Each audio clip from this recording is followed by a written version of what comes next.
नमस्कार। शेयर बाजार में आज का कारोबार खत्म होने की ओर है। आप देख रहे हैं आखिरी सौदा। मैं हूं प्रदीप पंड्या। नमस्कार और मैं हर्षदा सावंत। सबसे पहले नजर डाल लेते हैं सुर्खियों पर। किस तरह का आउटलुक इसके चलते निकल कर आ सकता है बाकी की आईटी कंपनियों से, उस पर एक चेक लेते हैं। सेंट्रम ब्रोकिंग के नितिन पद्मनाभन हमारे साथ मौजूद हैं। नितिन, स्वागत है आपका। आप कैसे देख रहे हैं इस पूरे सिनेरियो को, क्योंकि हमने देखा है पूरा आईटी सेक्टर आज काफी हताश दिखा है नंबर्स के बाद। कंसर्न्स अब भी काफी माउंट होते हुए दिखाई देंगे, स्पेशली यूएस साइड की ओर से, या फिर जो भी प्रिंट निकल कर आए नंबर्स के बाद। अगर आप इन्फोसिस देखेंगे तो ग्रोथ तो वॉल्यूम ग्रोथ तो हुआ नहीं, बहुत कम हुआ था। वॉल्यूम ग्रोथ इसलिए कम हुआ था क्योंकि one of the top client which is BT, उनका actually there was a degrowth there, तो उसके वजह से देयर वाज अ हिट। तो लेकिन मोरलेस अगर आप नंबर्स बॉटम लाइन देखेंगे वो थोड़ा अच्छा दिख रहा है। वो इसलिए अच्छा दिख रहा है क्योंकि because there was a tax reversal, थोड़ा इफेक्टिव टैक्स रेट भी कम हो गया क्योंकि ओवरऑल अदर इनकम लेवल्स में थोड़ा कम था। और थोड़ा व्हाट यू कॉल नेट ये है कि इन टर्म्स ऑफ थोड़ा सपोर्ट इससे भी था कि मैन्युफैक्चरिंग एनर्जी यूटिलिटी से थोड़ा सपोर्ट आया था, but net in terms of business volume wise बहुत कम हुआ है इस बार। But going forward I think ऐसा है कि it will be growth will actually pick up from the next quarter onwards. They should start seeing more volume growth next quarter onwards, क्योंकि जो ओवरऑल हेडकाउंट एडिशंस है वो भी ज़्यादातर ये क्वार्टर और नेक्स्ट क्वार्टर में आएगा, और उसके बाद ही हम देखेंगे कि सिग्निफिकेंट ग्रोथ होएगा। अगर आप क्लाइंट्स के बात करते हैं तो कंसर्न तो है काफ़ी कंपनीज में कि क्लाइंट स्पेसिफिक इश्यूज हो सकता है, जैसे इस बार इन्फोसिस का था टॉप क्लाइंट के साथ, हो सकता है बाकी के साथ भी हो। तो अगर आप देखेंगे तो इन्फोसिस हैज बीन सेइंग कि कुछ ऐसे बीएफएसआई क्लाइंट्स हैं जो प्राइसिंग कम करने के लिए दे वर एक्चुअली डिस्कशंस में थे, but that would be one of cases, small client, but net pricing तो स्टेबल रहेगा।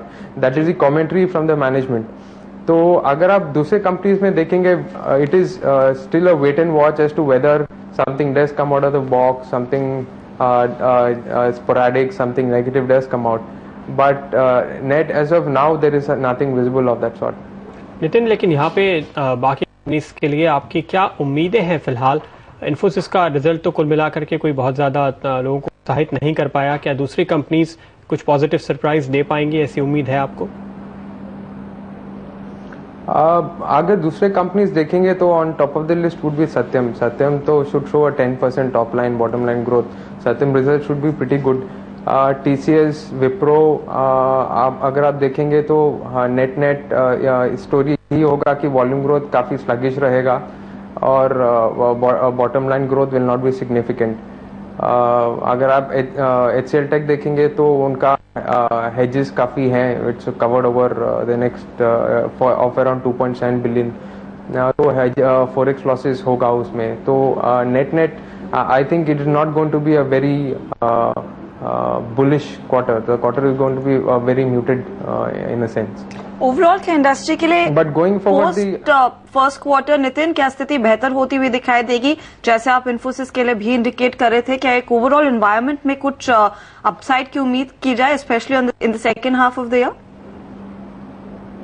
यस, मोस्टली हम ये देख रहे हैं कि in this second half of the year is what people are actually seeing some sort of business ramp ups coming, क्योंकि जो भी क्लाइंट स्पेसिफिक इश्यूज थे, जैसे कि टीसीएस में था कुछ बीएफएसआई क्लाइंट्स के साथ, वो तो पिछले लास्ट क्वार्टर और ये क्वार्टर में हुआ था। और अगर आप देखेंगे कि they have some transition sort of discounts that they have given, free transition that they have given, तो उसके वजह से थोड़ा प्राइसिंग भी हिट हुआ है, but going forward all that should change. Nitin, एक आखिरी बात जानना चाहेंगे आपसे। अगर हम देखें पिछले 6 महीने में जबकि मार्केट वीक हुआ, आईटी कंपनीज ने काफी हद तक मार्केट के डायरेक्शन के खिलाफ जाके परफॉर्म किया। कुछ एक कंपनीज को अगर हम छोड़ दें, यहाँ पे आगे क्या उम्मीद कर रहे हैं अगले 6 महीने के लिए? क्या आईटी स्टॉक्स आपको बाकी मार्केट से बेहतर नजर आएंगे? आईटी स्टॉक्स तो बाकी मार्केट से बेहतर नजर, it will be better because the reason is IT stocks अगर आप देखेंगे ROEs are significantly high, ROEs, ROCs, and you look at any of the ratios, they're significantly high. They are high dividend paying companies. Most of them are sitting on cash. तो अगर interest rates ऊपर भी जा रही है तो they are not going to suffer because of high interest rates, high debt. तो net they are very insulated in that sense. The only concern that would be is if you're going to have any sort of climate specific issues that would come. That is also more or less sort of the risk is sort of still there, but although a little subdued as of now. जी शुक्रिया नितिन आपका कार्यक्रम में शामिल होने के लिए. और आखिरी सौदा में फिलहाल इतना ही. बनी रहेगा CNBC आवाज के साथ. आगे पेश करेंगे आवाज समाचार. नमस्कार.